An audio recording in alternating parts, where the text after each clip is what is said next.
My name is Madeline. I live in Manchester. I got married when I was just 21 years old. It was a love marriage. My husband's name was Martin. He was a quiet and kind man. He never raised his voice. He always spoke gently.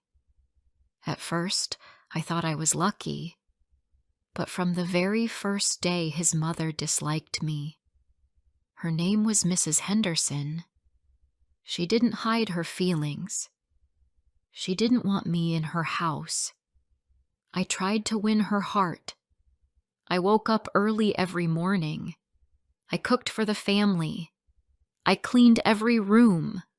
I smiled and showed her respect. I touched her feet like a daughter, but she never smiled back. Her face was always cold. Her words were always sharp. I had a soft heart.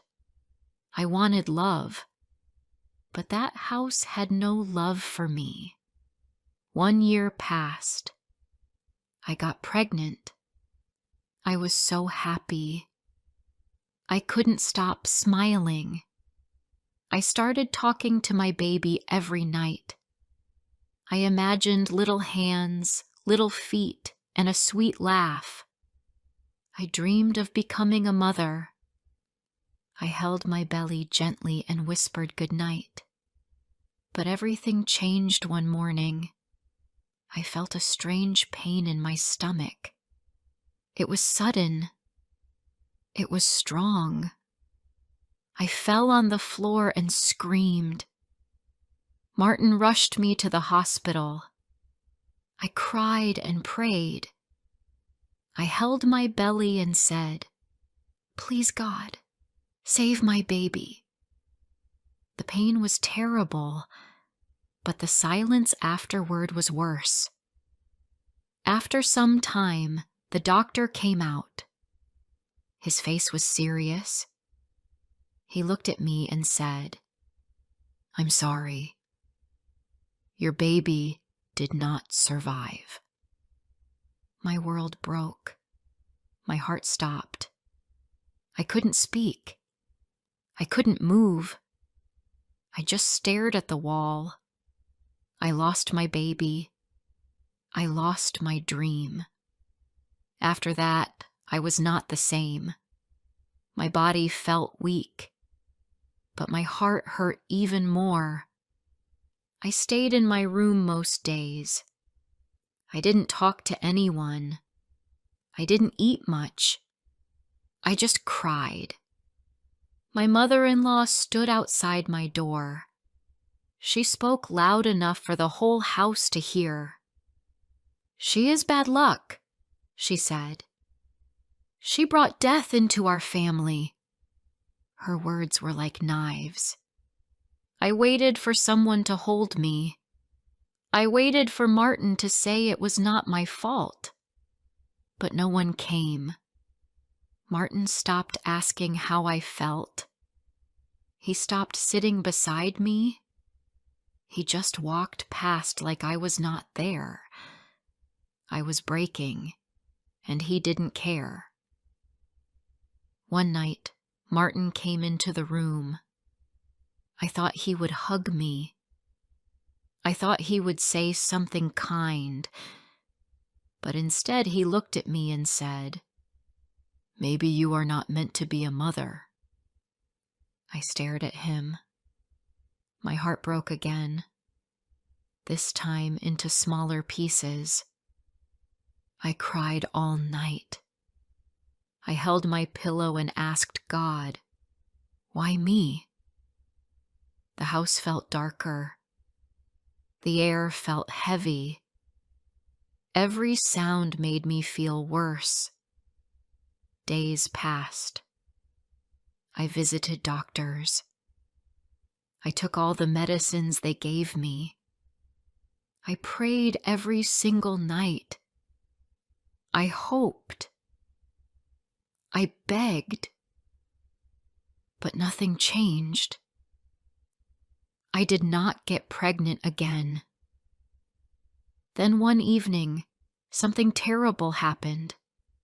We were sitting at the dinner table. Everyone was quiet. Suddenly, my mother-in-law spoke. Her voice was loud. Her words were cruel. She will never give us a child. She is useless. No one said anything. Not even Martin. I felt small. I felt like I didn't belong. I stood up and ran to my room. I locked the door and fell to the floor. I cried until I could not breathe. I looked at my hands and asked, "What is wrong with me?" I felt like I was not a real woman. I felt empty. I felt like I had no place in that house. No one came to check on me, not even Martin. I was alone with my pain. I was invisible. Then came the biggest blow. One morning, Martin's mother said something that shocked me. She told Martin, "She doesn't want a baby.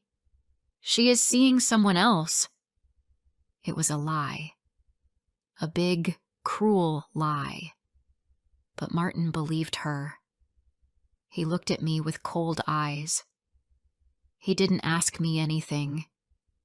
He didn't trust me. He just said, "I want a divorce. Leave this house today." I stood still. I couldn't believe it. My hands started shaking. My lips moved, but no words came. I packed my bag slowly. I picked up my few clothes. My heart was heavy. I was thrown out like trash. Just like that, my life was over. I walked out of that house with no place to go. I had no parents, no sister, no friend. I was alone in the world. I found a small room on a quiet street. I paid rent with the little money I had saved. I didn't even have a bed, just a thin mattress on the floor. Every night I lay there and cried.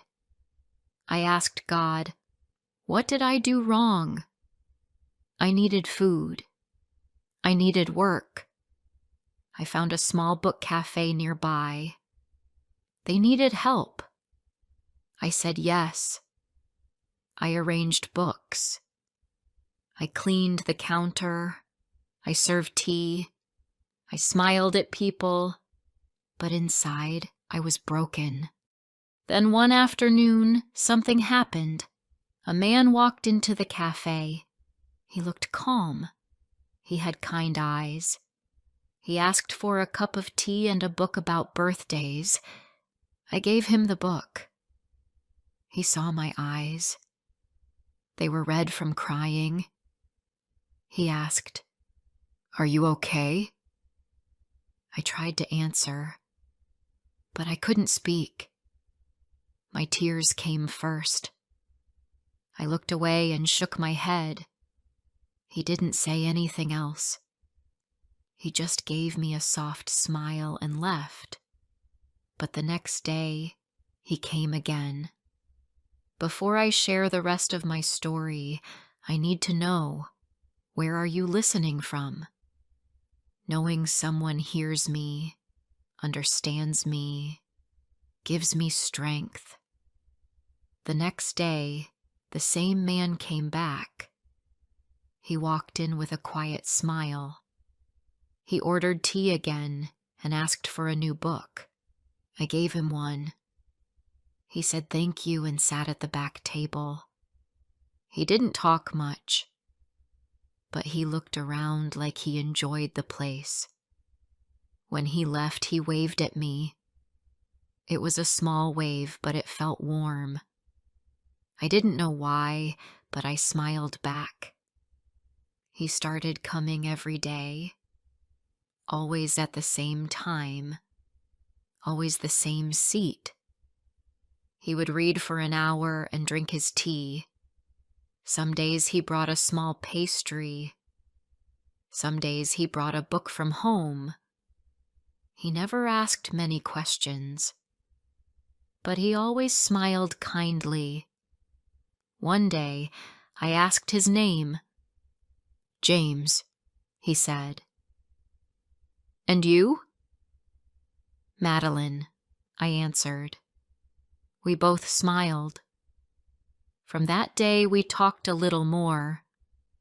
He told me he worked nearby. He was a designer for children's books. I liked that.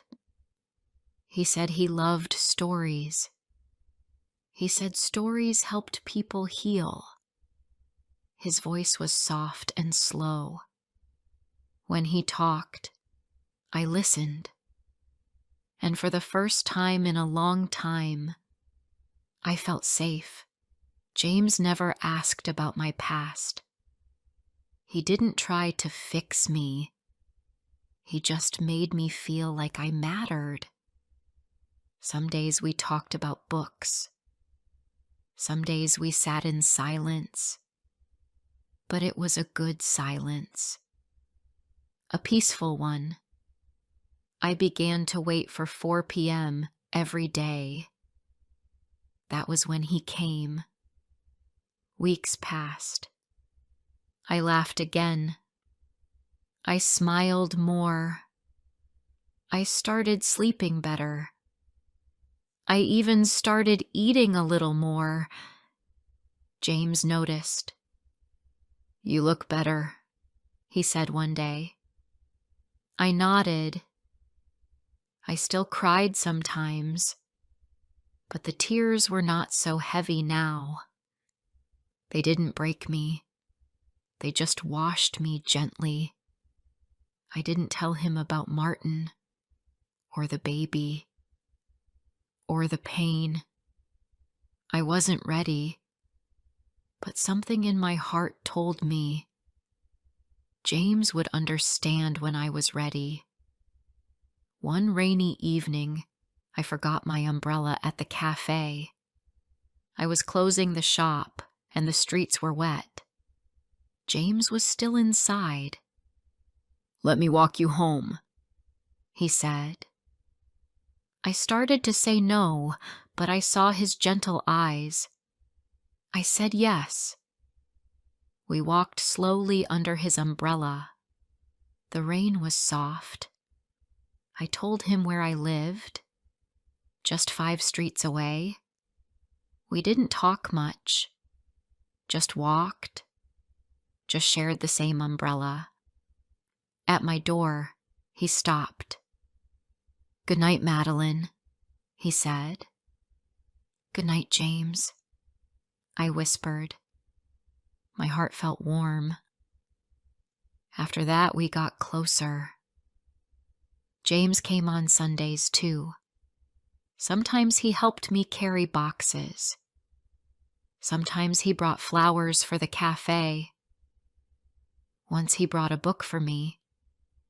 "This helped me when I was lost," he said. I took it with both hands. "Thank you," I said softly. That night I opened the book. It was about a woman who lost everything, and how she slowly found light again. I cried while reading it, but I also felt hope.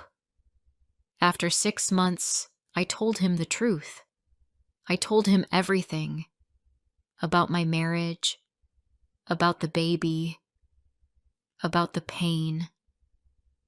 I was afraid he would change, that he would feel sorry for me, but he didn't. He just listened. He held my hand gently and said, "I'm so sorry you went through that." That was all.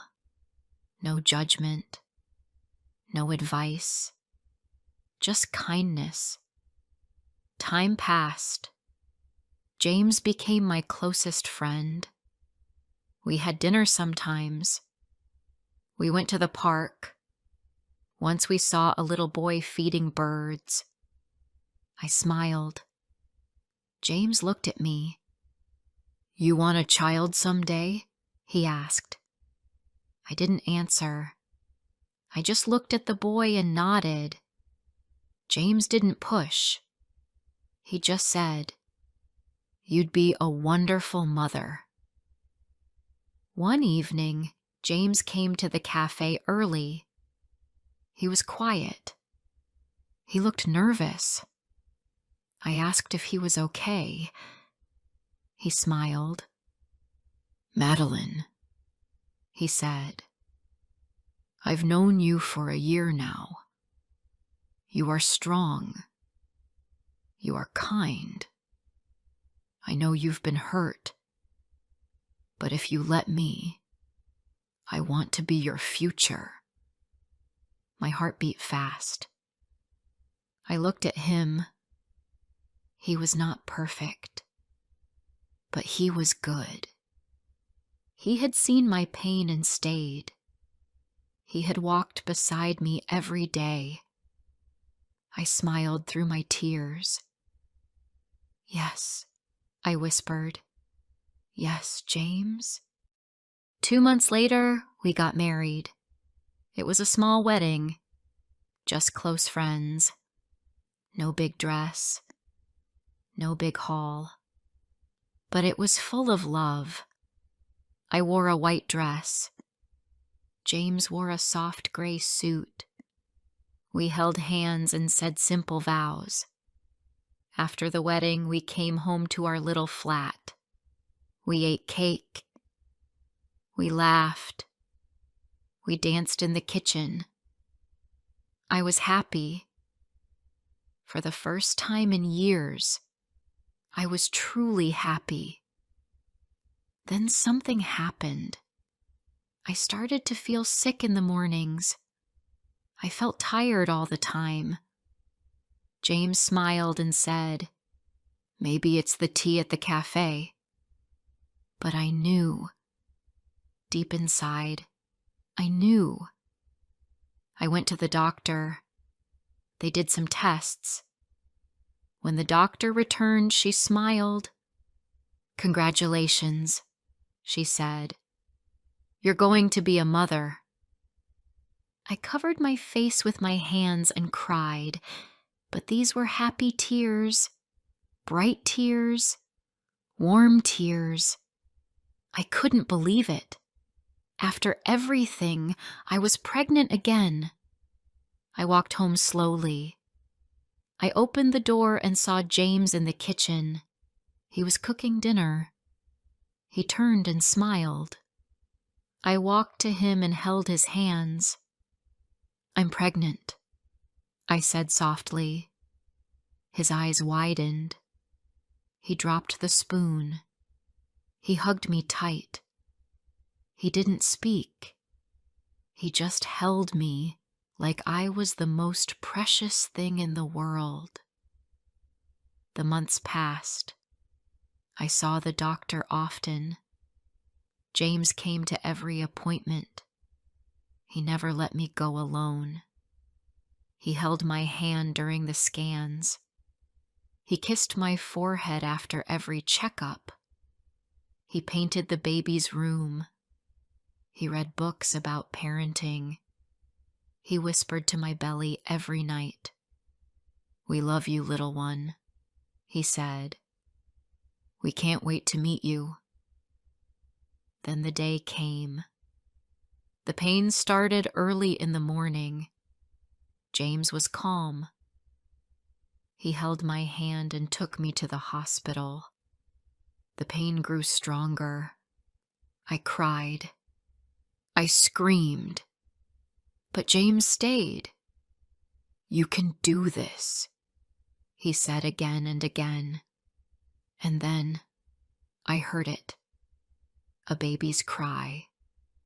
A strong, beautiful sound. I cried too. The nurse placed the baby in my arms. "It's a boy," she said. I looked into his eyes. They were small and shining. I touched his fingers. I kissed his cheeks. "You are my miracle," I whispered. "You are my light." James sat beside me and kissed my forehead. "Welcome, Leo," he said. "Welcome to our world." We named him Leo James. He was soft and sweet. He cried at night. He smiled in his sleep. I stayed up just to watch him. My arms felt full. My heart felt full. The house felt warm again. I no longer lived in pain. I lived in hope. James was the best father. He changed diapers. He made bottles. He sang songs. Every time Leo laughed, James laughed louder. Every time Leo cried, James held him first. We were a family. A real, loving family. Not perfect, but full of care. One afternoon, when Leo was 4 years old, we were waiting for a bus. The sun was soft. Leo held my hand and sang a little song. I smiled at him. Then I heard someone say my name. "Madeline." I turned around. My heart skipped a beat. It was Martin. He looked older, thinner. His eyes were tired. He stared at me, then at Leo. "Is he your son?" he asked.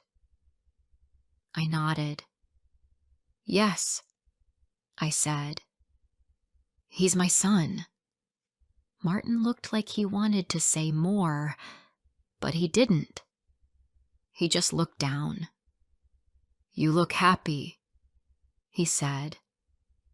I didn't answer. I didn't need to. My face said it all. Leo pulled my hand. "Mama, the bus is here." I smiled. "Let's go, sweetheart." I looked at Martin one last time. His eyes were full of regret. But I didn't feel pain. I didn't feel hate. I just felt peace. I had moved on. I had grown. And I had everything I needed. We got on the bus.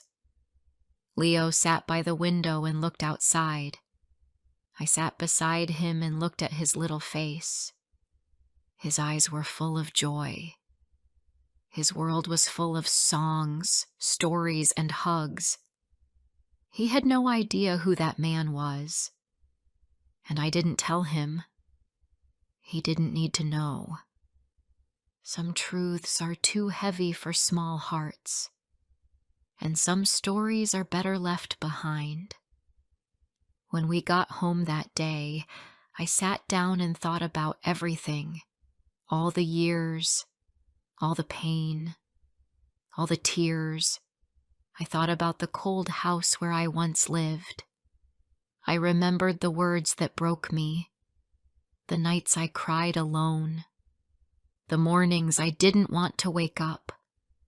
And then I looked around me. My small home was full of love, toys on the floor, books on the table, James making tea in the kitchen, Leo drawing on the wall with crayons. My life had changed, not quickly, but slowly, day by day, step by step. I still had scars, but they didn't hurt anymore. They reminded me how far I had come, how much I had survived, and how strong I had become. One day, I was walking past a small shop with Leo. I saw a girl sitting behind the counter. She had red eyes. She looked tired. She looked like me. Years ago. I wanted to say something, but I didn't know what. So I smiled. A small, soft smile. She didn't smile back, but I saw her eyes change for a second. Maybe she felt less alone. That evening I told James, there are so many women like me. Women who lost everything. Women who are called unlucky. Women who are blamed when it's not their fault. He looked at me. Yes, he said. There are. I want to help them, I said. I don't know how yet, but I want to. James didn't ask questions. He just nodded. Then let's help them, he said. So I started small. I spoke to the owner of the cafe. I asked if I could use the place for a few hours each week.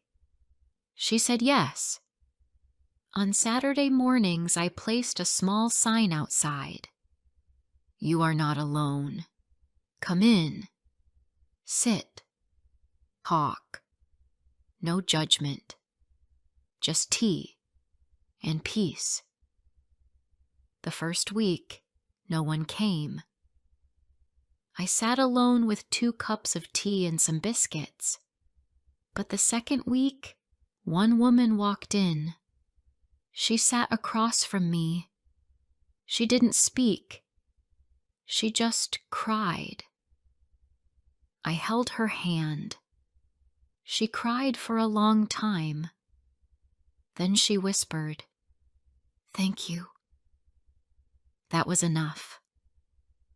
Week by week, more women came. Some were young. Some were old. Some had children. Some didn't. But they all carried pain. And they all needed a soft place to fall. We didn't have money. We didn't have a big room. But we had each other. We had tea. We had stories. And slowly, we found healing together.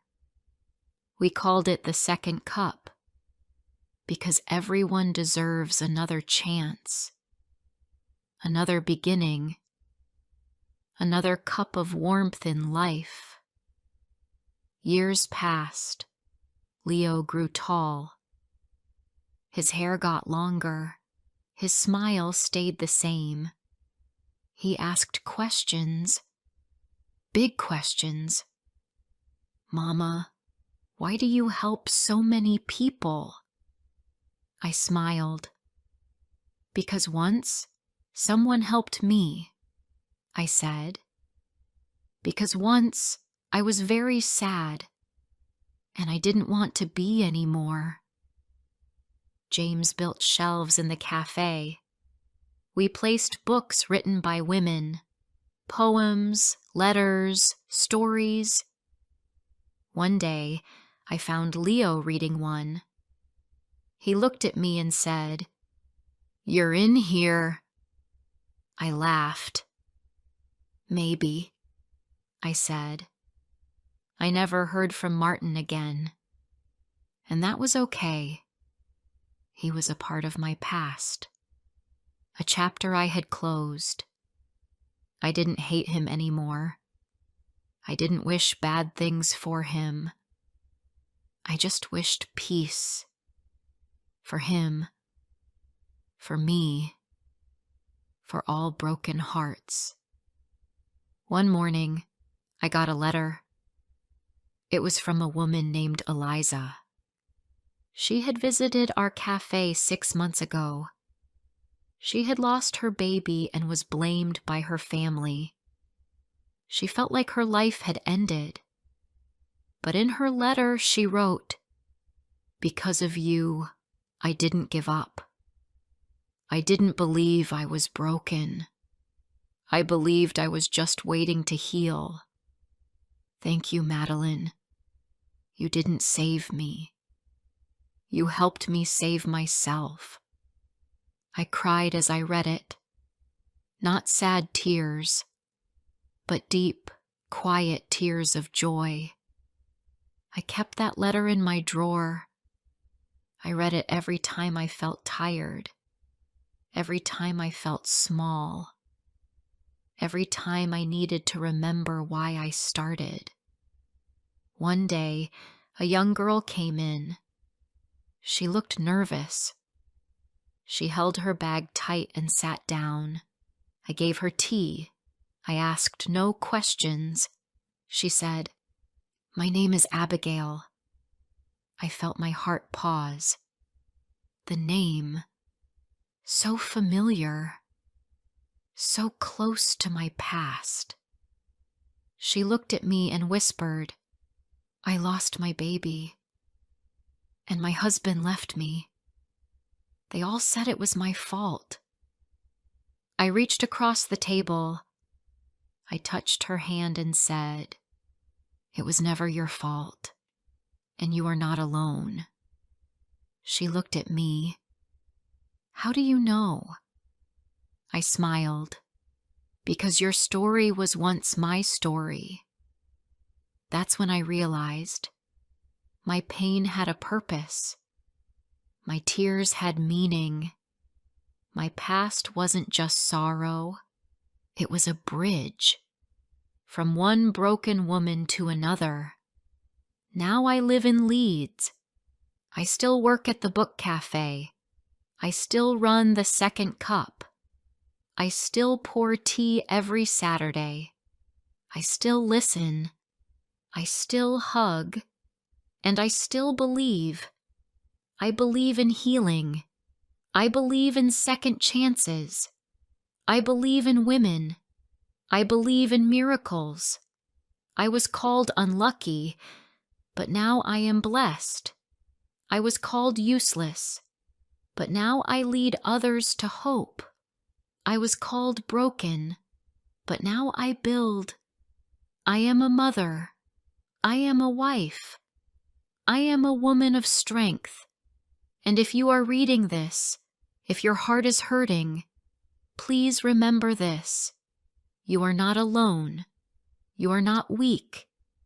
You are not broken. You are just waiting for your second cup. If this story touched your heart, don't forget to like, comment, and share. More emotional and inspiring stories are coming soon.